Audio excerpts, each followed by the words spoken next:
എല്ലാ സിനിമകൾ തുടങ്ങുമ്പോഴും നമ്മൾ മനസ്സുകൊണ്ട് പ്രാർത്ഥിക്കുന്നത് ഈ സിനിമയ്ക്ക് ഒരു തടസ്സവും കൂടാതെ ഷൂട്ടിംഗ് നടക്കണേ, ഈ ചിത്രം ഏറ്റവും വലിയ സൂപ്പർ ഹിറ്റ് ആയി മാറണേന്നാണ്. അതുപോലെ ഞാനും പ്രാർത്ഥിക്കുന്നു, ഒരു തടസ്സവും കൂടാതെ നടക്കണേ, ഇതൊരു വലിയ വിജയമായി മാറണേന്ന്. ദൃശ്യം 1, 2 മനസ്സിൽ എത്തിയ പ്രേക്ഷകർ ദൃശ്യം 3 തീർച്ചയായിട്ടും മനസ്സിൽ കൊണ്ട് നടക്കുമെന്ന് ഞാൻ പ്രാർത്ഥിക്കുന്നു. എല്ലാവർക്കും നല്ലൊരു ദിവസം ഒരിക്കൽ കൂടി ആശംസിച്ചുകൊണ്ട് താങ്ക് യു. പ്രേക്ഷകർക്ക് വലിയൊരു എക്സ്പെക്ടേഷൻ ഉള്ളത് ദൃശ്യം കേൾക്കുമ്പോൾ, ആ ഒരു നിലയിലേക്ക് മലയാളികൾക്ക്. അതാണ് ഞാൻ പറഞ്ഞത്, അതൊക്കെ ഇനിയും നടക്കേണ്ട കാര്യമല്ലേ, കുഴപ്പമുണ്ടാവില്ലെന്നാണ് ഞാൻ തോന്നുന്നത്.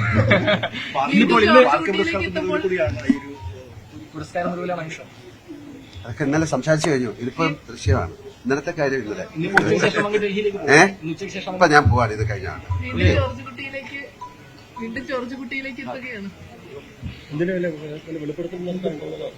അതിന്റെ കഥ ഇപ്പൊ പറയണം. ജോർജ് കുട്ടി എന്തെങ്കിലും ഒരു കുഴപ്പം ഉണ്ടാക്കും, പേടിക്കണ്ട. അത് കാണാം. എല്ലാരും അതിന്റെ ഒരു എല്ലാവരും ഇത് ഈ എക്സൈറ്റ്മെന്റ് ആണ് ദൃശ്യത്തിന്റെ ഒരു ക്യാച്ച് എന്ന് പറയുന്നത്. അപ്പൊ അത് തീർച്ചയായിട്ടും ഇതിനടുത്ത് പറയല്ലെന്ന് പുള്ളി പറഞ്ഞു. ഇവിടുന്ന് ഞാൻ പോവാൻ. Thank you. ഓക്കെ.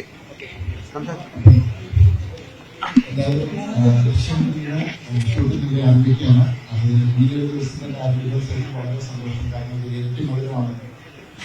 സാഹിത്യ അവാർഡ് കിട്ടി എല്ലാ മലയാളികളുടെയും ഒരു പ്രൗഡ് മൊമെന്റാണ്. പിന്നെ വിഷയത്തെ കുറിച്ച് പറയുകയാണെങ്കിൽ തീർച്ചയായിട്ടും ഒരു നല്ല സിനിമയാണെന്നുള്ള കോൺഫിഡൻസ് ഉണ്ട്. ബാക്കി നിങ്ങൾ അമിത പ്രതീക്ഷകളില്ലാതെ കൊണ്ട് സിനിമ കാണുക. ഇതിന്റെ റിലീസ് കാര്യങ്ങളൊന്നും തീരുമാനിച്ചിട്ടില്ല, അതൊക്കെ വഴിയെ അറിയിക്കും. അപ്പോൾ ഇത് വന്ന് ഇതിനോട് പൂജ ഇതിനോട് സഹകരിച്ച എല്ലാവർക്കും നന്ദി അറിയിക്കുന്നു. Thank you so much. ഇവിടെ പൂത്തോട്ട ഇവിടെ ലോ കോളേജിന്റെ പരിസരത്താണ് ഇതിന്റെ ഒരു ഇന്നത്തെ ഒരു ചിത്രീകരണം എന്ന് പറയുന്നത്. ഇന്ന് മോഹൻലാൽ ഈ പൂജാ ചടങ്ങിൽ പങ്കെടുത്തതിന് ശേഷം ഇവിടെ നിന്ന് മടങ്ങും.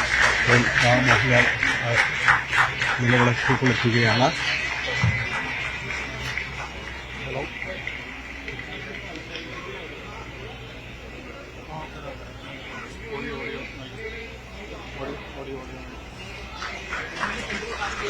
സംവിധായകൻ ജിത്തു ജോസഫും ഭാര്യയുമാണ് നമ്മൾ കാണുന്നത്.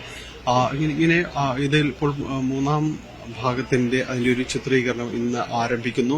ഇന്ന് ഈ കോളേജ് പരിസരത്താണ് അതിന്റെ ഒരു ചിത്രീകരണ കാര്യങ്ങളും എല്ലാം തന്നെ നടക്കുന്നത്. മോഹൻലാൽ ഈ ആദ്യ ദിവസങ്ങളിൽ ഇതിൽ സിനിമയിൽ ജോയിൻ ചെയ്യുന്നില്ല. ഇന്ന് വൈകിട്ട് 3:30 അദ്ദേഹം കൊച്ചിയിൽ നിന്ന് ഡൽഹിയിലേക്ക് തിരിക്കും. നാളെയാണ് ഇന്ത്യൻ സിനിമയുടെ തന്നെ ഏറ്റവും മഹത്തമായ പുരസ്കാരം അദ്ദേഹം മലയാളത്തിന് വേണ്ടി ഏറ്റുവാങ്ങും. ദാദാസാഹേബ് പുരസ്കാരം അദ്ദേഹത്തിന് അർഹമായിരിക്കുന്നു.